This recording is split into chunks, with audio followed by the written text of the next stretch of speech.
Malawi ndeta yankhulatu. Chilowere ni officer Chakwera, who have been giving him very, very constructive criticisms. Even very, very good advice for him of how best he could govern this country. Koma Chakwera Ndi Nkhutukumve Samamva. The man is too arrogant. Amenewo ndi bambo Samuel Lwara kulankhula lero pa Nyasa VoiceBox zokhudzana ndi mmene utsogoleri wa dziko la Malawi ukuyendera. Lwara akunena kuti mademo amene achitika ku mizinda ya Mzuzu komanso Zomba akungowauziratu a Chakwera kuti iwowo alephera, ndipo kulephera kumeneku kukubwera chifukwa chakuti olemekezeka mtsogolo wa dziko lino Dr. Chakwera ndi Nkhutukumve ndi munthu osamva, chifukwa kuchitengera boma zaka 5 zapitazo anthutu akhala kulankhula kuti bwana mwina mutatere apa zitenda chonchi kuti mwina dziko la Malawi zinthu zingasinthe. Titikhala limodzi pano pa Nyasa VoiceBox kuti timve kuti Lwara akuti bwanji pa nkhani imeneyi, ndipo akamaliza chonda Malawi timati tikupempheni musayiwale kuyika maganizo anu in the comment section below pompano pa Nyasa VoiceBox. Yes, comrades, how are you and good evening.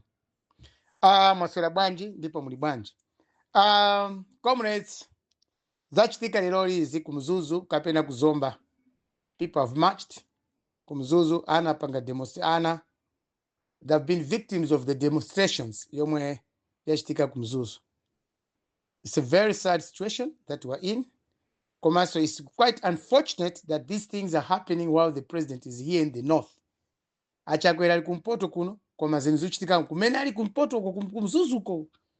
Things are not okay. Ana atidwa tear gas, and achita march. Even the airport has been vandalized or somehow put on smoke. Anthu aonesa kukwiya kwawo for the first time mulamulo wa Chakwera kuno kumpoto. This is a repetition of what happened in 2020, in 2010 or 2011.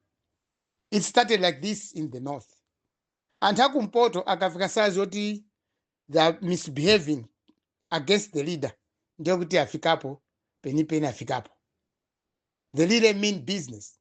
Kuti na apa zingavute zitani. Ndio kuti hakumpoto is enough. Now, what does this mean to Chakwera? This to Chakwera means nothing. Chakwera meni mamzire ne Lazarus Chakwera. Palibe chwena kona pucha chilendo hapo. As long as he tastes sugar and salt in his mouth. Chakwera akamamva sugar kukoma, kapena nchere kukoma mundiwo, kapena mwina mwine mose. Koma is. For him, his brain becomes flat and frozen. Because, to be honest, for 5 years Chakwera in office, first 100 days, we have been telling him what to do. And he has been telling us what he's going to do for us. Nothing has happened. So when these things are happening now, it's a wake-up call to Chakwera and those people in MCP and those people surrounding this president. This president, Chakwera, is very dull, if not too dull. From day one or from 100 days in office, president. Even his behavior towards the vice president, wow. Zinangwa mumwazi bawana jojo. Basi Saulo Sima kumamsara vice president, kumamsara mpaka Saulo Sima natani kulibe eko leroli. But now, what we're seeing is the justification of the dullness of the president. The president has shown that he's not a person that really opposition. This Chakwera in office today is a new man from nowhere. We didn't vote for this man. Maybe this one is a twin brother to the Chakwera that we used to know when we were in opposition together, crying together, making plans together, how to defeat the government of that time, DPP. Timapanga maplani wabwino. Olimpikisana tonse ugirana manja tichosepe boma la Nyasa. Limene haimeneo linalo Nyasa la DPP ndapita mtalika. Lama kadeti.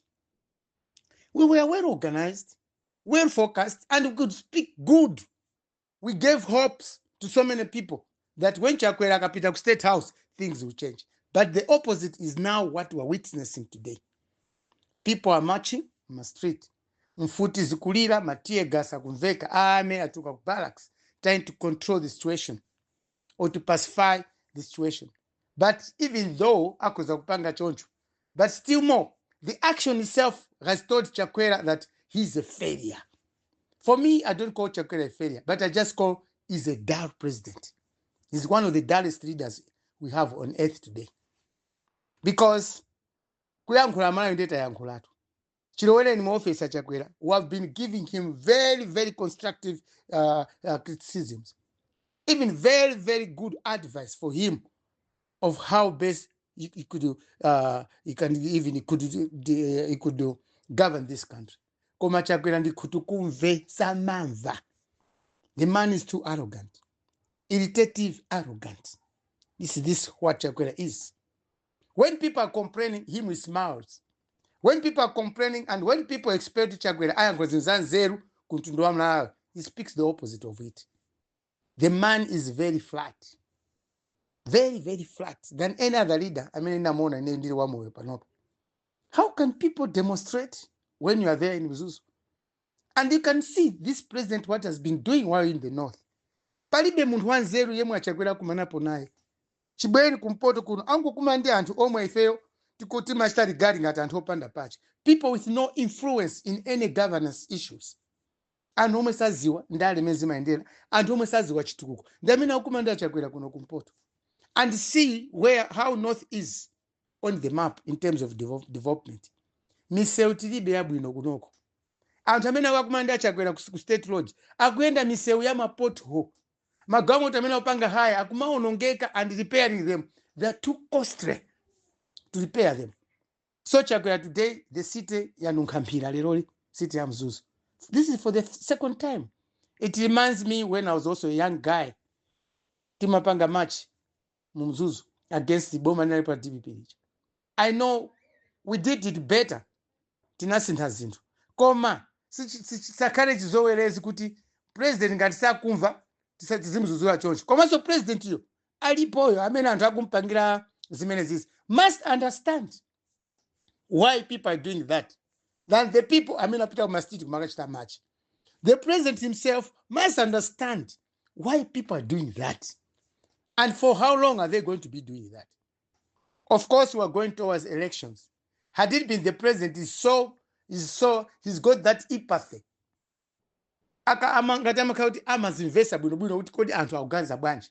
He could have just resigned. That's all. You don't have to cling to power when people don't want you. Of course, my elections are September. But September is not something that must force the president to be pampando when he's failing to perform. When he's trying to convince the people, the majority of people in Malawi, chitipa tunsanje likoma tu mchinji. Anthu akulephera tu kumuona Chakwera kuti angathandize.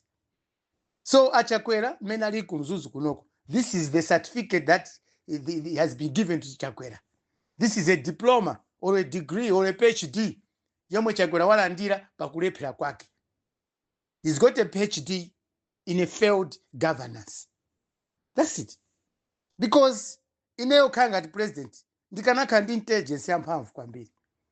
Why are people kodi menda khala kumpoto kuno ndikanakhala Chakwera ndikanaona since 3rd March ndikanaona kodi anthu akumpoto akundiona bwanji.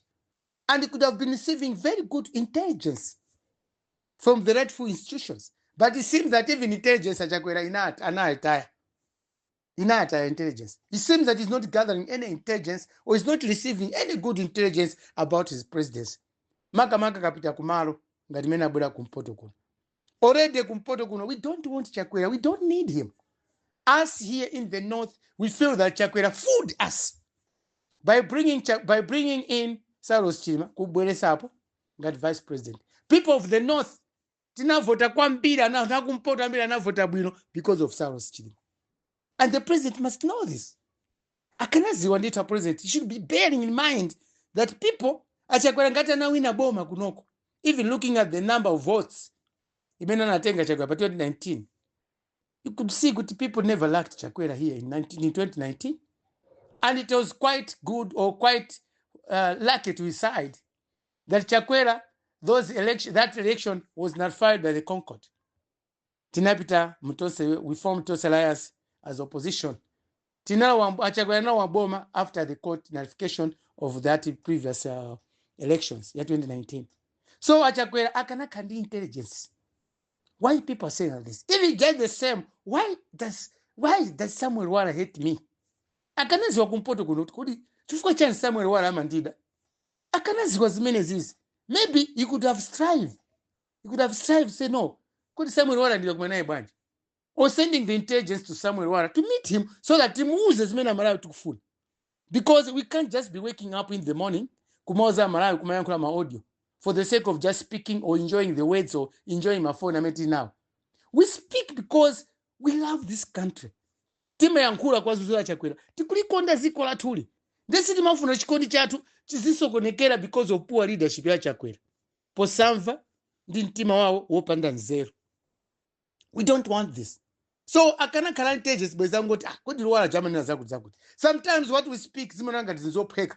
But it's not easy to construct a sentence yo Zuzula Chakwera. Timakati uganiza kwambiri. Tikamakamba zinthu amene matisatirani kuti ndikambe zimene ukamba papa izi. I sit down and think and reason wisely. Nimaganiza koda mala ndauze chani lero li. Chosogolo wabwino wa Chakwera anauta yaoka chilowe ni bomba.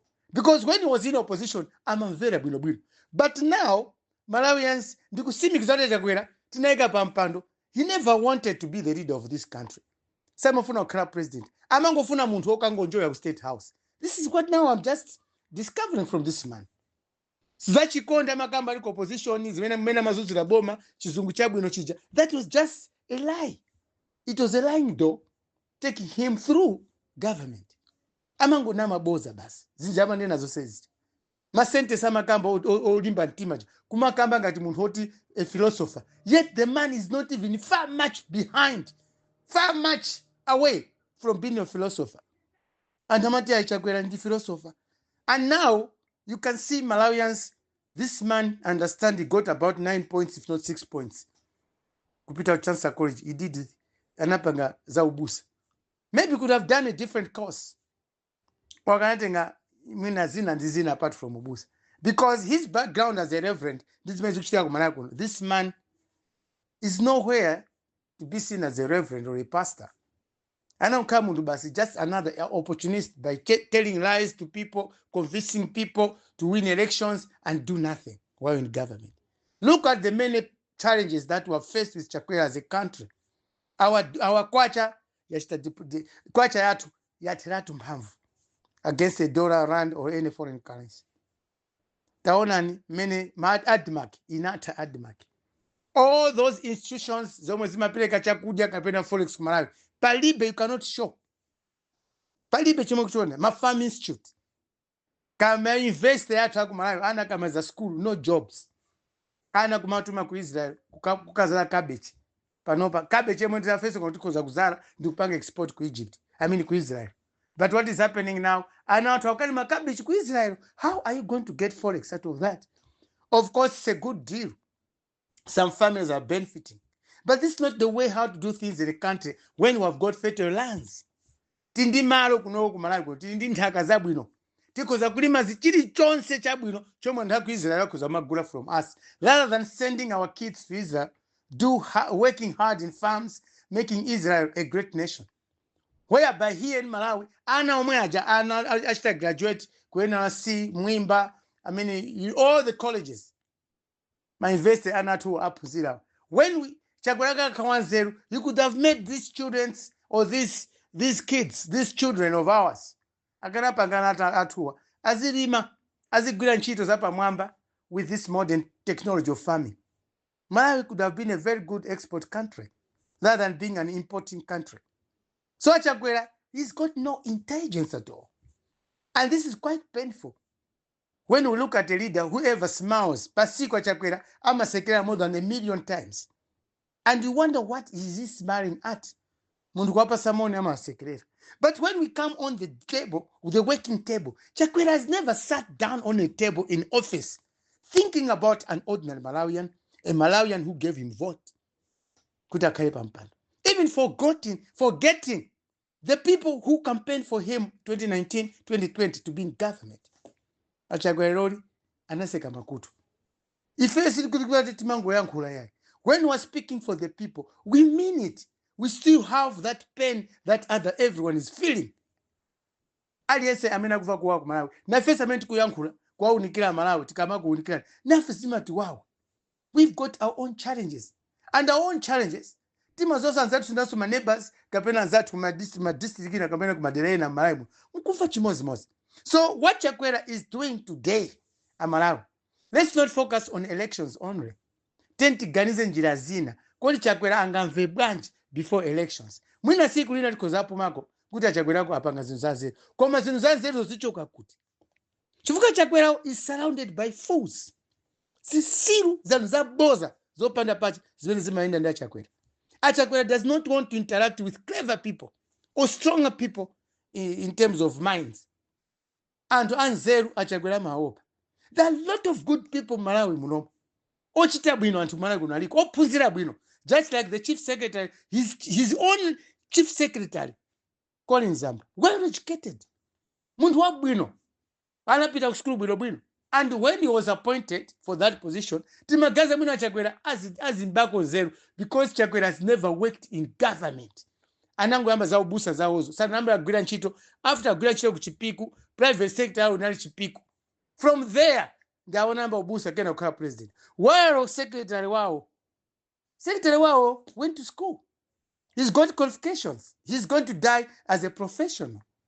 He did something, but he's also a good planner. He can do better.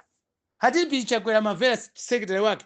Koma secretary wa Chakwera chito wao basi kumangolemba ma program president anapita kumzuzu. That's misuse of intelligence. So comrades, Malawians, when you see Anna Matiegas, 10 Tibire Matiegas, but by the end of the day, Matiegas akasiyagwawa maso, Chakwera must be out of office. Matiegas akangoti atakwawa maso. Think of how to remove Chakwera in government. Ngati Chakwera sapanga resign, mdikireni pa vote, tisazampase vote. Don't give this man vote. Even my voter Chakwera says I do say so 400,000. As I don't 300,000. That's all. This man watira kwera kwambira Malawi. Pano ndi mazulo ena agona angodya masamba, ena akhala ko chachimanga. Kuononga kukamosha chimanga kwambiri loli. Ndiye mukita naso njala yakusogoloto. So comrades, Malawians, about Chakwera today, when we have got a fool among us, he's the president. Ngati panopa mwakhalapo ngati iniyo pali chisiru kapalibe chisuru pamene mwakhalapo. Chisiru chachikulu ndi asogolera athu a Chakwera. We can't be witnessing these aggressives in our cities when the president is just eating kumakumanda anthu opanda phindu ngatawo. Mbumba za MCP kukumani mafumu. Chibweni kumpoto kukumande anthu opanda pacho okhaokha. People with no value in them. People who are not even development cautious. Ngati mafumu akumpoto. Safuna chitukuko kuti mafumu akumpoto. Amafuna azidya zinthu zokufa zokha. Kapena akafuna kusangalala tapase ndalama tisonke ndalama tapasa akasangalale. Akafuna kudya bwino tisonke ndalama tapasa. Kapena akafuna kukamba za ndale a president apase kuti ndalama like that. This is not what we want in a democracy. Aliyense kumalawi kuno regardless niwe fumu ndiwe mbumba ya kamuzu kambumba ya Chakwera, we must work hard and we should be working in solidarity to uplift the lives of each and every Malawian. Koma basi kungopita ku state house fumu inake kayakuti imathokoza kuti hayi inekoyamba kumana ndi president. Just imagine, is that an achievement? Mafuma kumpoto. So apapa chikoza kuti aliyense amene wakumana ndi Chakwera amene akhala kumpoto kuno ndi chisiru. Ndoti Chakwera sana langizidwe bwino. Mafumu namba kumana ndi Chakwera sana langiza Chakwera sana uze chilungamo, because the chiefs never represented the people. So anthu amene kuti mafumu apange represent ndi amene apanga ma demonstrations. Mafumu akakhala anthu omvesesa okonda dziko lathu kapena okonda anthu awo akanauza Chakwera how people are feeling under them. Anthu amene mafumu akuyang'anira, anthu amene amatchula kuti mafumu awawo mafumu ni mabwana athu tradition. Mafumu akanatenga message yabwino telling Chakwera the first day mafumu anapita ku state house ku state lodge kumzuzu akanamuza Chakwera chilungamo. These things could not have happened. So kanamuza chilungamo Chakwera, you could have addressed Malawians while here in the north to avoid this. Koma Chakwera could have gathered intelligence from the National Intelligence Bureau or Service, NIS or NIB. So Chakwera is working as a president without intelligence. Mafumu kumandisha Chakwera ku state house, no intelligence. Angodya basi zokoma nkamwa ndizokoma nchere ndi sugar. That's all. This is not what we call good governance. So, comrades, Malawians, I seriously condemn violence. Also, I seriously condemn the tear gassing of innocent people. I mean, Chakwera. Our police must be professional. Our police must also advise their commander-in-chief or Nkhutukumve police president. Our president is lacking intelligence from police and the military and whoever. And the president is blank. He does not receive any good intelligence to avoid some of these ugly scenes that we have just witnessed in Mzuzu. Comrades, Malawians, I'm very sorry, but wherever Chakwera is, we need your words on this. Also, we need you to change. Tipase niko nimpata Chakwera tipumeko kulephera mwalephera nthawi yayitali koma panopa anthu akutoperani. Pa ulemu wanu inuyo Chakwera, just resign.